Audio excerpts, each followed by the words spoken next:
गेहूं की फसल में गुल्ली डंडा या मंडूसी एक मुख्य समस्या है। किसान साथी इसके कंट्रोल के लिए एक नहीं दो दो स्प्रे करते हैं। पहली स्प्रे 30-35 दिन पर करते हैं और दूसरी स्प्रे जब गेहूं की फसल 40 से 45 दिन की होती है तब करते हैं।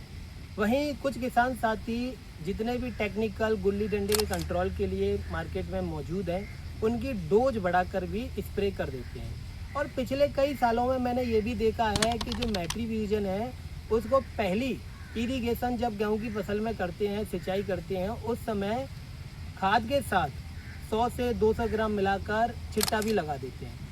ये सब करने से गुल्ली डंडा तो कंट्रोल हो जाता है, लेकिन जो आपकी मेन क्रॉप है, जो मुख्य फसल है गेहूं की, उसको झटका लगता है, वो पीली पड़ जाती है और अच्छी तरीके से ग्रोथ नहीं कर पाती, जिसके कारण ये भी देखा गया है कि उत्पादन में काफ़ी कमी आ जाती है। अब बात आती है कि क्या कारण है इसके पीछे कि क्यों गुल्ली डंडा कंट्रोल नहीं हो रहा है। तो इसके पीछे का कारण है कि गुल्ली डंडा हर साल अपने आप को अपडेट कर रहा है, उसके अंदर प्रतिरोधक क्षमता डेवलप हो रही है।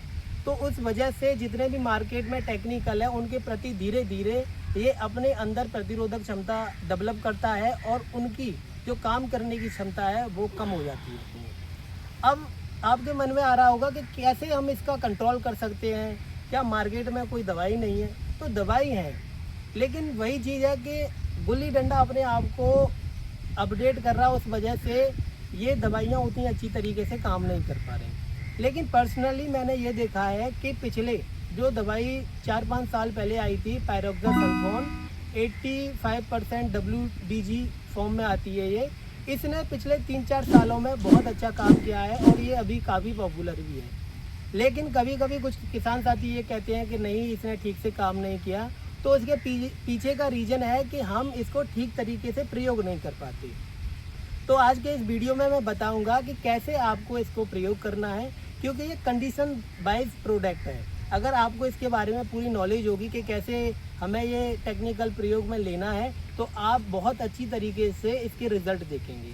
तो अब मैं बताता हूँ कि आपको इसके प्रयोग से पहले किन किन बातों का ध्यान रखना है। सबसे पहले आपको क्या करना है कि जिस खेत में गेहूं की बुवाई करनी है उस खेत की अच्छी तरीके से जुताई करें, उसमें कोई डेला ना हो, बहुत अच्छी तरीके से उसे लेबलिंग कर लें। क्योंकि लेबलिंग करना इसलिए ज़रूरी है कि जब इस टेक्निकल की स्प्रे आप अपने गेहूं के खेत में करते हैं, उसके बाद जब फर्स्ट इरीगेशन करते हैं तो पानी के साथ मिलकर यह टेक्निकल अच्छी तरीके से काम करता है। तो अगर आपका खेत ऊंचा नीचा होगा तो ये टेक्निकल बहुत अच्छी तरीके से काम नहीं कर पाएगा। तो पहली बात आपको याद रखनी है कि बहुत अच्छी तरीके से जुताई करनी है, डेले नहीं होने चाहिए, लेबलिंग होनी चाहिए, आपका खेत एकदम से लेवल में होना चाहिए। तीसरी ये बात है कि आपकी जो पिछली क्रॉप है उसके अवशेष आपके खेत में नहीं होने चाहिए, वो खेत की मिट्टी के साथ बहुत अच्छी तरीके से मिक्स होने चाहिए। इतना काम करने के बाद आप क्या करें, अपने खेत में गेहूँ की बुवाई कर दें। बुवाई करने के 48 से 72 घंटे के बाद आपको इस टेक्निकल पायरोक्सासल्फोन का प्रयोग करना है 200 लीटर पानी के साथ। ध्यान रखें 200 लीटर से कम पानी ना लगाएं। और एक और चीज़, इसका जो स्प्रे करें वो फ्लैट फैन नोजल, जिसे हम आम भाषा में कट नोजल कहते हैं, उससे ही अपने खेत में इस टेक्निकल का स्प्रे करें।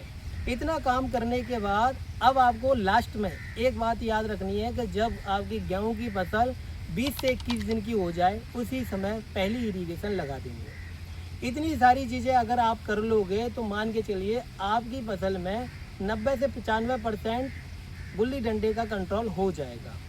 लेकिन ये कंडीशंस आपको ध्यान में रखनी है, इसी तरीके से आपको इसको प्रयोग में लेना है। तो आप ये बातें ध्यान रखें। ये वीडियो आपको इन्फॉर्मेटिव लगी है तो ज़रूर शेयर करें, अपने और किसान साथियों के साथ शेयर करें, क्योंकि उनको भी ज़रूरत है इस तरह की नॉलेज की। तो आज के लिए इतना ही। Thank you very much.